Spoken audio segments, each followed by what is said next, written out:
여러분, 지금부터 제가 들려드릴 이야기는 사실 처음에 제 귀를 의심했습니다.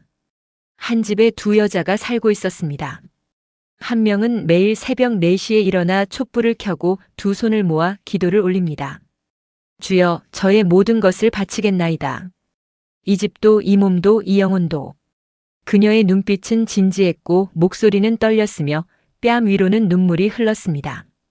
누가 봐도 진심이었습니다. 문제는 그 진심이 가족 모두를 파멸로 이끌 진심이었다는 겁니다.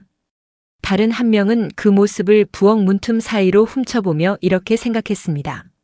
저 돈 어차피 사이비 교단에 날아갈 거잖아. 그럼 내가 먼저 가져가는 게 오히려 현명한 거 아닌가? 그리고 그 생각은 곧 계획이 되었고 계획은 곧 범죄가 되었습니다. 시어머니는 신을 위해 집을 바치려 했고 며느리는 그 집을 빼돌려 자기 배를 채우려 했습니다. 그 결과는요? 두 사람 모두 아무것도 얻지 못한 채 한 명은 법정에, 다른 한 명은 정신병원 문 앞에 서게 되었습니다. 오늘 여러분께 들려드릴 이야기의 제목은 이겁니다. 탐욕과 광신의 충돌 한 지붕 두 광기, 집 한 채가 불씨가 되다.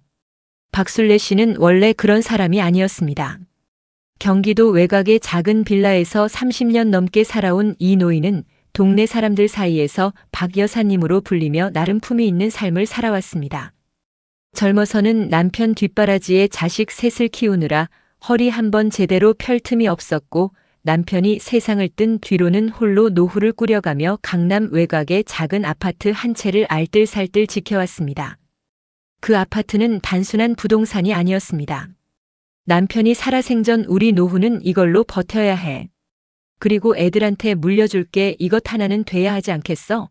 라며 손수 등기를 쳐놓은 곳이었거든요. 박술래 씨에게 그 집은 남편의 흔적이었고 자식들에 대한 책임이었으며 자신이 이 세상에 존재했다는 증거 같은 것이었습니다. 그런데 남편을 여의고 4년이 지난 어느 봄날 박술래 씨의 삶에 균열이 생기기 시작했습니다. 외로움이 만든 틈 그리고 파고든 손길. 노인의 외로움이란 젊은 사람들이 상상하는 것과는 차원이 다릅니다. 아침에 눈을 뜨면 아무도 없습니다. 밥을 먹어도 아무도 맞은편에 앉아 있지 않습니다. 아파도 아무도 이마를 짚어주지 않습니다. 며칠을 아무와도 말 한마디 못 나눴는데 세상은 아무 일도 없다는 듯이 돌아갑니다. 박술래 씨의 아들 민재 씨는 직장 일로 바빴고 며느리 지영 씨는 살림을 하면서도 시어머니와 좀처럼 속 깊은 대화를 나누지 않았습니다. 손자들은 학원에 치여 할머니를 찾아올 시간이 없었죠. 그렇게 박술래 씨의 하루하루는 텔레비전 소리와 함께 조용히 달아갔습니다. 그 외로움의 틈을 파고든 것이 바로 빛의 공동체라는 이름의 소규모 종교 모임이었습니다. 처음에는 아파트 경비실 게시판에 붙은 작은 전단지였습니다. 당신의 삶이 허전하십니까? 우리는 서로의 빛이 됩니다. 박술래 씨는 반신반의하며 전화를 걸었고 전화를 받은 사람은 놀라울 만큼 따뜻한 목소리로 이렇게 말했습니다. 어머니 잘 오셨어요. 저희가 기다리고 있었어요. 기다리고 있었다. 그 한마디가 박술래 씨의 가슴에 비수처럼 꽂혔습니다. 누군가가 자신을 기다렸다는 사실이 그 외로운 노인에게는 어떤 위로보다도 컸던 것입니다. 처음 몇 달은 정말로 좋았습니다. 빛의 공동체는 매주 화요일과 목요일 오후 동네 주민센터 옆 소규모 건물 2층에서 모임을 열었습니다. 참여자는 대부분 박술래 씨와 비슷한 처지의 60, 70대 노인들이었습니다. 남편을 잃은 여성, 자식에게 홀대받는 어르신, 건강이 나빠져 의욕을 잃은 분들. 이들은 모여서 노래를 부르고 서로의 이야기를 들어주고 함께 밥을 먹었습니다. 교주격인 인물은 선생님이라 불리는 50대 초반의 남성으로 말솜씨가 좋고 눈빛이 인자했습니다. 그는 절대 처음부터 돈 이야기를 꺼내지 않았습니다. 먼저 사람의 마음을 샀습니다. 어머니, 얼마나 힘드셨어요? 세상이 몰라봐도 하늘은 다 알고 있어요. 어머니처럼 착한 분이 고생하시면 안 되죠. 이 공동체가 어머니의 가족이 되어드릴게요. 박술래 씨는 눈물을 흘렸습니다. 그리고 마음을 열었습니다. 마음을 열자 믿음이 들어왔습니다. 믿음이 들어오자 의심이 사라졌습니다. 그로부터 6개월이 지난 뒤 선생님은 처음으로 이런 말을 꺼냈습니다. 어머니, 저는 어머니께서 이 세상에서 정말 귀한 분이라는 걸 압니다. 그런데 이승의 재물이란 게 참 무서운 거예요. 재물에 집착하면 영혼이 무거워져서 하늘이 어머니를 부르실 때 올라가지 못해요. 재물을 비워야 영혼이 가벼워지고 그래야 구원을 받을 수 있습니다. 박술래 씨는 그날 밤 잠을 이루지 못했습니다. 인간의 심리 중에 참으로 무서운 것이 있습니다. 바로 일단 믿기로 결심하면 그 믿음을 지지하는 증거만 눈에 들어오고 반박하는 증거는 자동으로 걸러진다는 겁니다. 심리학에서는 이것을 확증 편향이라고 부르죠. 박술래 씨에게도 그 현상이 찾아왔습니다. 선생님의 말이 맞다는 증거가 계속 보이기 시작했습니다. 텔레비전에서는 재물을 탐하다 패가 망신한 사람들의 이야기가 나왔습니다. 이웃의 누군가는 돈 때문에 형제끼리 소송을 벌였습니다.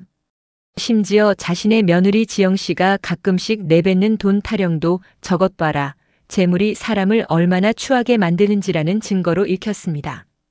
반면 집을 지켜야 한다는 아들의 말은 이제 세속적 욕심으로 들렸고 재산을 남겨야 한다는 상식적인 조언은 구원을 방해하는 마귀의 속삭임처럼 들렸습니다. 이쯤 되면 이미 일반적인 설득으로는 돌이키기가 매우 어렵습니다. 박술래 씨의 주변 사람들은 그걸 몰랐습니다. 어느 늦가을 박술래 씨는 아들 민재 씨와 며느리 지영 씨를 거실에 앉혀놓고 엄숙한 얼굴로 말했습니다. 나 이제 결심했다. 강남 아파트 공동체에 기부한다. 처음에 민재 씨는 귀를 의심했습니다.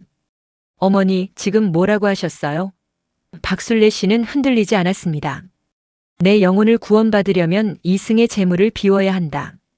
그 집 선생님께 드리기로 했어. 거실이 얼어붙었습니다. 지영 씨의 안색이 하얗게 변하는 것을 박술래 씨는 보지 못했습니다. 아니, 보고도 의미를 다르게 해석했습니다. 며느리가 마귀의 말에 흔들리고 있구나. 그러나 지영 씨의 머릿속에서 돌아가고 있던 생각은 전혀 다른 것이었습니다. 저 집이 사이비한테 넘어가기 전에 내가 먼저 손을 써야겠다. 이 한순간 두 여자의 운명이 서로를 향해 달려가기 시작했습니다. 서지영 씨, 나이 42. 결혼한 지 15년이 된 이 여성은 남들이 보기에 꽤 알차게 사는 사람이었습니다. 남편 민재 씨는 중견 기업 과장이었고 두 아이는 건강하게 자라고 있었으며 살림도 빈틈없이 꾸려나가 동네에서 야무진 사람이라는 소리를 들었습니다. 그러나 집안을 들여다보면 이야기가 달랐습니다. 지영 씨는 결혼 초부터 시어머니 박술래 씨와 크고 작은 마찰이 많았습니다. 음식 문제, 아이들 교육 문제, 집안일 문제. 구체적인 충돌 내용은 차치하더라도 두 사람은 근본적으로 삶을 바라보는 방식이 달랐습니다. 박술래 씨는 희생과 헌신을 미덕으로 여기는 9세대의 여성이었고 지영 씨는 자기 자신의 권리와 실질적인 이익을 중시하는 현대적인 여성이었습니다. 그나마 시어머니가 떨어져 살 때는 버틸만 했습니다. 그런데 남편이 어머니 혼자 두기 무섭다며 합가를 결정하면서부터 지영 씨의 스트레스는 배가 되었습니다. 시어머니가 새벽마다 촛불 켜고 기도하는 소리, 교단 사람들이 집으로 찾아와 거실에서 지폐 비슷한 것을 버리는 광경, 냉장고 위에 올라가는 낯선 부적과 기도문들. 지영 씨는 참고 또 참았습니다. 이게 무슨 집이야? 사이비 집회소도 아니고. 남편에게 하소연해도 민재 씨는 어머니가 좋아하시는 거니까 그냥 둬라며 뒷짐을 졌습니다. 지영 씨 눈에는 그런 남편도 답답하기 이를 데 없었습니다. 그러던 중에 날아온 폭탄 선언. 강남 아파트를 교단에 기부하겠다는 시어머니의 말은 지영 씨에게 단순한 충격이 아니었습니다. 그것은 15년 동안 참아온 모든 것이 한꺼번에 폭발하는 신호탄이었습니다. 내가 챙기는 게 맞다는 논리의 구조. 지영 씨가 처음부터 나쁜 사람이었느냐 하면 그렇게 단정 짓기는 어렵습니다. 그녀가 도달한 논리는 나름의 구조를 가지고 있었습니다. 어쩌면 그 논리가 더 무서울 수 있습니다. 명백한 악의가 아니라 자기 합리화의 단계를 거쳐 형성된 것이기 때문입니다. 그 논리는 이랬습니다. 첫째, 어차피 그 집은 교단에 넘어갈 것이다. 시어머니의 결심이 확고한 이상 합법적으로 막을 방법은 사실상 없다. 치매 진단이 아직 정식으로 내려진 것도 아니고 시어머니는 법적으로 멀쩡한 성인이다. 둘째, 그렇다면 그 재산은 가족 품에서 영영 사라지는 것이다. 자신이 15년 동안 이 집안에 바친 노력, 시어머니 뒷바라지, 아이들 키우기, 남편 내조. 그 모든 것이 한순간에 사이비 교주의 주머니로 들어가는 것이다. 셋째, 그 돈을 내가 가져가면 적어도 가족 안에 남는 것이다.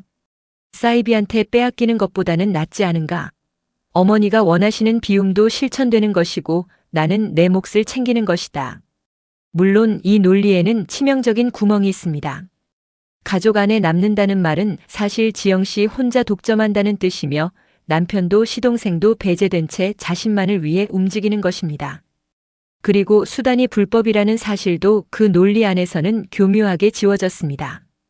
그러나 지영 씨는 그 구멍을 보지 않았습니다. 아니, 보지 않기로 했습니다. 시어머니가 기도원에 들어가겠다고 한 것이 오히려 기회가 되었습니다. 일주일 동안 기도원에서 수련을 하고 오겠다는 박술래 씨의 말에 지영 씨는 겉으로는 잘 다녀오세요라고 했지만 속으로는 빠르게 생각을 정리했습니다. 일주일. 충분했습니다. 시어머니가 떠난 다음 날부터 지영 씨는 움직였습니다. 우선 서랍 깊숙이 보관된 시어머니의 인감도장을 찾아냈습니다. 박술래 씨는 치매 기운이 살짝 있어서인지 중요한 물건들을 정작 자신이 어디 뒀는지 잘 기억하지 못했고 지영 씨는 평소 살림을 도맡아 하면서 그 위치를 파악하고 있었습니다. 신분증도 마찬가지였습니다. 그 다음은 평소 알고 지내던 부동산 중개인 최 씨에게 연락했습니다.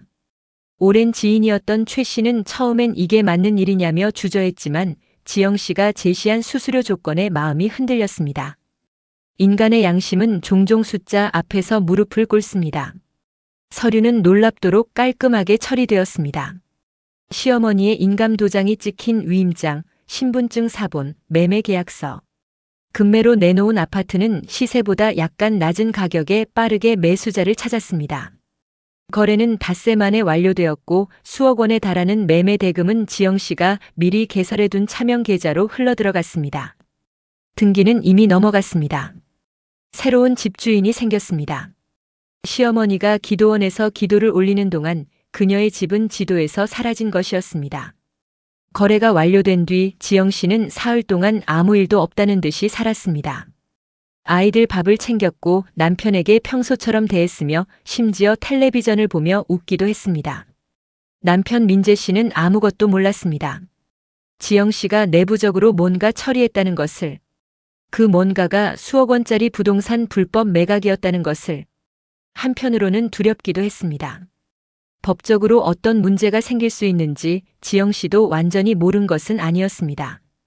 그러나 어차피 사이비한테 넘어갈 집이라는 자기 합리화, 그리고 서류상으로는 완벽하게 처리됐으니까라는 근거 없는 자신감이 그 두려움을 억눌렀습니다. 시어머니가 돌아오는 날 지영 씨는 아침 일찍 일어나 거울 앞에 섰습니다. 그리고 스스로에게 이렇게 말했다고 합니다. 잘못한 거 없어. 저 집이 사이비한테 넘어가는 걸 막은 거잖아. 박술래 씨가 기도원에서 돌아온 것은 평일 오후 2시였습니다. 일주일간의 수련을 마친 그녀는 얼굴이 약간 상기되어 있었고 눈빛에는 그 어느 때보다 강한 확신이 서려 있었습니다. 선생님이 마지막 날 이렇게 말했다고 했습니다. 어머니, 이제 준비가 다 되셨습니다. 돌아가셔서 모든 집착을 내려놓으세요. 하늘이 어머니를 기다립니다. 그 말이 날개가 되어 박술래 씨를 아파트로 돌려보냈습니다. 그런데 현관에 도착하자마자 이상함을 느꼈습니다. 비밀번호를 눌렀는데 삑 하고 경고음이 났습니다. 분명 자신이 떠나기 전날까지 쓰던 번호인데 문이 열리지 않았습니다. 박술래 씨는 의아해하며 다시 눌렀습니다. 또 경고음. 3번, 4번. 결국 문이 열리지 않자 옆집 배를 눌러 물어봤습니다. 옆집 아주머니가 문을 열더니 이런 말을 했습니다. 아, 거기요? 며칠 전에 이사 들어왔어요. 젊은 부부가. 박술래 씨는 그 순간 무슨 말을 들었는지 이해하지 못했습니다. 뇌가 그 정보를 처리하는 것을 거부했습니다. 이사요? 무슨 이사요? 여기 우리 집인데요. 옆집 아주머니는 당황한 얼굴로 저도 잘 모르는데 이사짐 차왔었어요 라고 말하고 문을 닫아버렸습니다. 박술래 씨는 복도에 서서 멍하니 문을 바라봤습니다. 그때 안에서 소리가 났습니다. 아이 우는 소리, 텔레비전 소리. 분명 그 문 안쪽에서 박술래 씨가 벨을 눌렀습니다. 문이 열리자 낯선 젊은 남성이 나타났습니다. 누구세요? 박술래 씨는 떨리는 목소리로 말했습니다. 여기가 제 집인데요. 그 남성은 잠시 당황하더니 이렇게 말했습니다. 저희가 정식으로 매수한 집인데요. 등기도 저희 이름으로 돼 있고요. 그 말이 끝나는 순간 박술래 씨의 몸이 흔들렸습니다. 박술래 씨가 복도에 주저앉아 혼잣말을 중얼거리고 있을 때 뒤에서 발소리가 들렸습니다. 지영 씨였습니다. 마트 쇼핑백을 양손에 든 채 에어팟을 끼고 나타난 며느리. 시어머니와 눈이 마주쳤을 때 지영 씨는 이어폰을 천천히 빼냈습니다. 어머니 오셨어요? 그 평온한 목소리가 박술래 씨를 다시 현실로 불러왔습니다. 지영아, 이게 어떻게 된 거야? 우리 집에 다른 사람이 살고 있어. 비밀번호도 바뀌어 있고. 이게 뭔 일이야? 지영 씨는 쇼핑백을 바닥에 내려놓으며 긴 숨을 내쉬었습니다. 그리고 예상치 못했던 말을 꺼냈습니다. 어머니가 비우고 싶다고 하셨잖아요. 이승의 재물이 영혼을 무겁게 한다고. 그래서 제가 대신 비워드렸어요. 정적이 흘렀습니다. 집 팔았어요. 어머니 인감이랑 신분증으로. 돈은 제가 잘 보관하고 있고요. 어머니 말씀대로 재물을 비웠으니 이제 영혼이 가벼워지셔야죠. 그 말이 끝나자마자 박술래 씨가 입을 열었습니다. 처음에는 소리가 나오지 않았습니다. 입술만 떨렸습니다. 그러다 터져나온 것은 절규에 가까운 고함이었습니다. 이 미친 것이 내 집을 팔아. 내 도장을 훔쳐. 이 마귀 같은 것이. 박술래 씨가 지영 씨의 머리채를 잡은 것은 거의 본능에 가까운 반응이었습니다. 철학도 신앙도 구원도 그 순간은 모두 사라졌습니다. 눈앞에 있는 것은 자신의 집을 빼앗은 며느리였고 손은 그 며느리의 머리카락을 향해 뻗었습니다. 지영 씨도 가만히 있지 않았습니다. 이거 나요? 왜 이래요? 하면서 시어머니의 손을 뿌리치고 밀쳤습니다. 복도는 전쟁터가 됐습니다. 두 사람의 고함이 층 전체에 울려 퍼졌습니다. 옆집 문이 살짝 열렸다가 닫혔습니다. 위층 누군가가 바닥을 쿵쿵 밟았습니다. 아무도 나와서 말리지 않았습니다. 한국의 아파트 복도에서 벌어지는 여자 둘의 싸움을 말리러 나가는 용기 있는 이웃은 흔치 않습니다. 지영 씨는 쇼핑백을 방어막처럼 들었고 박술래 씨는 계속해서 고함을 질렀습니다. 내 집 내놔. 내 도장 훔친 도둑년. 하늘이 무섭지도 않냐? 하늘이요? 어머니가 그렇게 믿는 하늘이 어머니 집 지켜줬나요? 사이비한테 바치는 것보다 제가 갖고 있는 게 낫죠. 이 독사 같은 것이. 내가 너한테 뭘 잘못했다고. 잘못하신 거 없죠. 그냥 제가 먼저 챙긴 거예요. 그 말이 치명적이었습니다. 먼저 챙긴 것이라는 표현. 숨기거나 변명하려는 노력조차 없이 자신의 행위를 그렇게 규정해버린 것. 그 순간 지영 씨는 자신이 얼마나 깊이 들어와 있는지를 인식하지 못했습니다. 소란은 30분쯤 계속되었고 결국 연락을 받은 민재 씨가 직장에서 달려왔습니다. 현관 앞에서 맞닥뜨린 광경. 머리가 풀어 헤쳐진 어머니와 눈이 벌개진 아내. 두 사람 사이에 깨진 쇼핑백과 바닥에 굴러다니는 물건들. 민재 씨는 상황을 파악하는데 5분이 걸렸습니다. 아내의 말을 듣고 어머니의 말을 듣고 새로 이사온 가족의 말을 듣고 나서 그는 벽에 기대어 두 손으로 얼굴을 감쌌습니다. 지영아, 그게 정말이야? 지영 씨는 대답하지 않았습니다. 민재 씨가 다시 물었습니다. 아파트 팔았어? 어머니 인감 써서? 이번에도 지영 씨는 입을 다물었습니다. 그 침묵이 모든 것을 말해주었습니다. 민재 씨는 한동안 아무 말도 하지 못했습니다. 그러다 천천히 고개를 들고 아내를 바라봤습니다. 15년을 함께 산 여자. 아이들을 함께 키운 사람. 그 눈빛이 지금 자신이 알던 사람의 것이 맞는지 확신하지 못한 채 그는 조용히 말했습니다. 나 경찰에 신고해야겠어. 경찰이 출동했고 이후 사건은 빠르게 법의 영역으로 넘어갔습니다. 지영 씨가 저지른 행위는 법적으로 여러 가지 혐의가 동시에 성립했습니다. 우선 사문서 위조, 시어머니의 인감도장과 신분증을 무단으로 사용해 위임장과 매매 계약서를 작성한 것은 명백한 사문서 위조에 해당합니다. 본인의 동의 없이 타인의 인감을 사용하는 것은 설령 가족 사이라 할지라도 형사처벌 대상이 됩니다. 두 번째는 횡령 또는 배임. 매각 대금을 자신의 계좌로 빼돌린 행위는 재산상의 이익을 불법으로 취득한 것으로 볼 수 있었습니다. 세 번째로 부동산 중개인 최 씨는 공동정범 혐의를 피하기 어려웠습니다. 서류의 불법성을 인지하면서도 거래를 중개하고 수수료를 챙긴 행위는 공모로 인정될 소지가 충분했습니다. 수사기관은 지영 씨를 소환했습니다. 조사 과정에서 지영 씨는 처음에는 어머니가 사이비한테 집을 바치려는 걸 막기 위해 한 일이라는 논리를 폈습니다. 그러나 수사관은 냉정하게 물었습니다. 그렇다면 왜 그 돈을 남편이나 다른 가족에게 알리지 않고 자신의 계좌로 입금했습니까? 지영 씨는 대답하지 못했습니다. 명분은 있었을지 몰라도 실행은 명백한 범죄였습니다. 그 간극을 법은 용납하지 않았습니다. 매수자는 선의의 피해자인가? 한편 이 아파트를 정당하게 매수한 젊은 부부의 입장은 어떻게 되었을까요? 이 사건에서 가장 아이러니한 부분이 여기 있습니다. 매수자 부부는 실제로 합법적인 절차를 거쳐 집을 구입했습니다. 중개인이 있었고 등기도 완료됐으며 대금도 정상적으로 지불했습니다. 그들은 서류상 문제가 없었기 때문에 집을 계약한 것입니다. 부동산 거래에서는 선의의 제3자 보호 원칙이 있습니다. 이를 두고 법적으로는 매수자를 보호해야 하는지 아니면 원소유주인 박술래 씨의 권리를 회복시켜야 하는지를 놓고 복잡한 법리 다툼이 벌어졌습니다.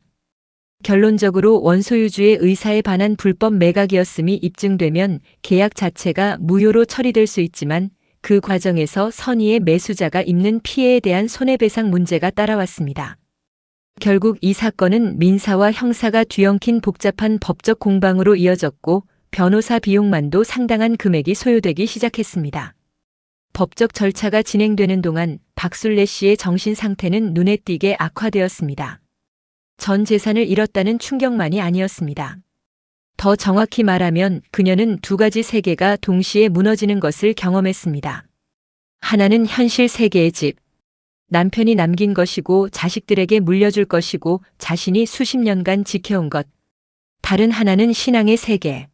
집을 기부하면 구원을 받는다고 믿었는데 그 집은 교단에 간 것도 아니고 아예 다른 가족에게 넘어가 버렸습니다. 선생님에게 연락했더니 선생님은 이건 역시 하늘의 뜻이라는 말만 반복하며 실질적인 도움을 전혀 제공하지 않았습니다. 박술래 씨는 비로소 깨달았습니다. 아니, 깨달음과 붕괴 사이 어딘가에 서게 되었습니다. 내가 그토록 믿었던 공동체가 내 처지에 관심이 없다는 것을. 그들이 원했던 것은 내 집이었지, 내 영혼이 아니었을지도 모른다는 것을. 그 생각이 들어오는 순간 박술래 씨의 정신은 감당하기 어려운 무게를 짊어지게 되었습니다. 이후 그녀는 수면장애, 환각, 극심한 불안 증세를 보였고 결국 정신건강의학과 입원 치료를 받게 되었습니다. 구원을 찾아 나선 여정의 끝에 아무것도 없었습니다. 아들 민재 씨는 이 사건에서 가장 애매한 위치에 놓인 사람이었습니다. 어머니를 고통에 빠뜨린 아내를 용서할 수 없었습니다. 그러나 동시에 아내가 없으면 두 아이를 어떻게 키울지도 막막했습니다. 아내를 고소한 것도 고소를 취하한 것도 민재 씨 자신이었습니다. 두 번 고소하고 두 번 취하하고 결국 세 번째에 끝까지 밀어붙였습니다. 그 과정에서 민재 씨는 급격히 야위었습니다.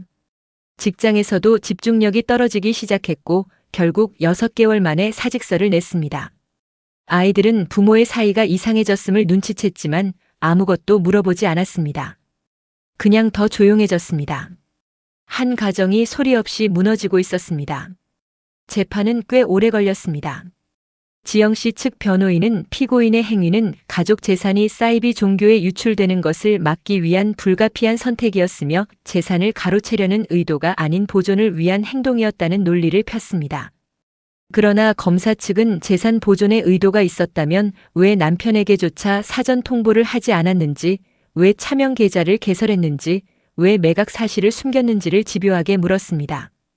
그리고 그 물음에 지영 씨는 끝끝내 납득할 수 있는 답변을 내놓지 못했습니다. 결심 공판에서 판사는 이렇게 말했습니다.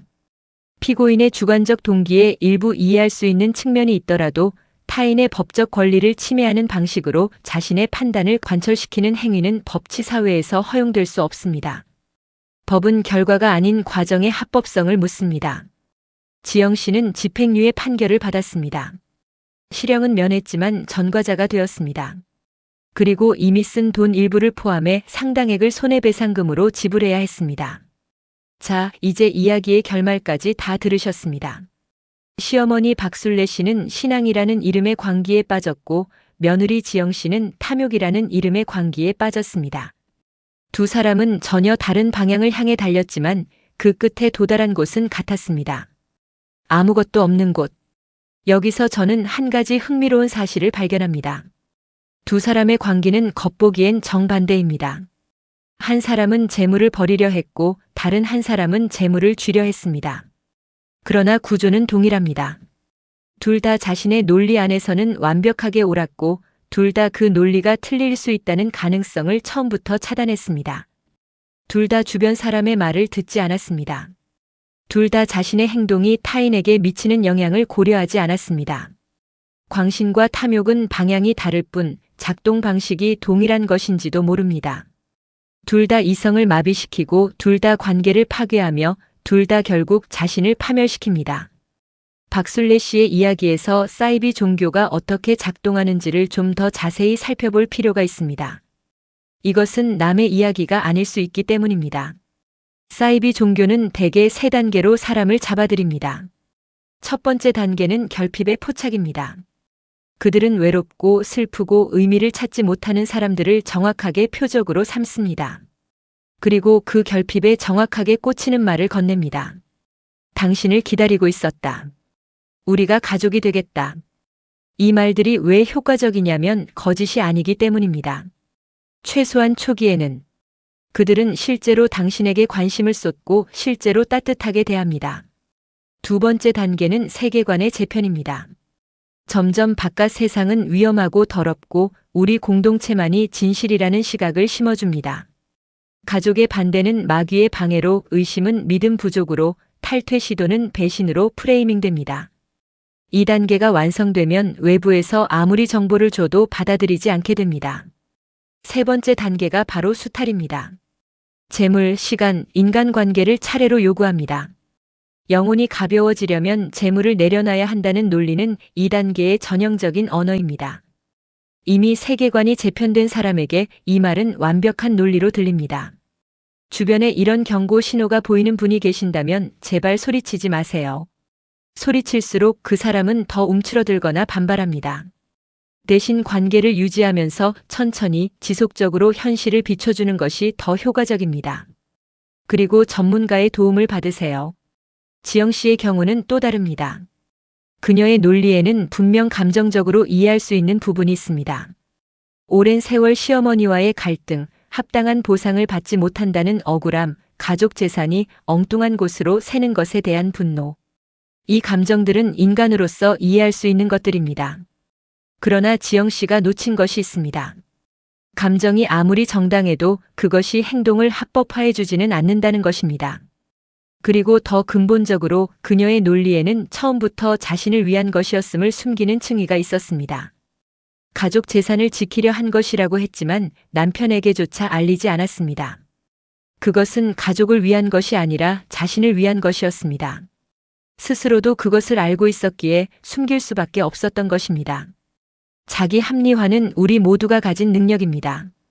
문제는 그 합리화가 어디까지 자라나느냐입니다. 지영 씨의 경우 그것이 범죄의 문턱을 넘어서는 데까지 자랐습니다.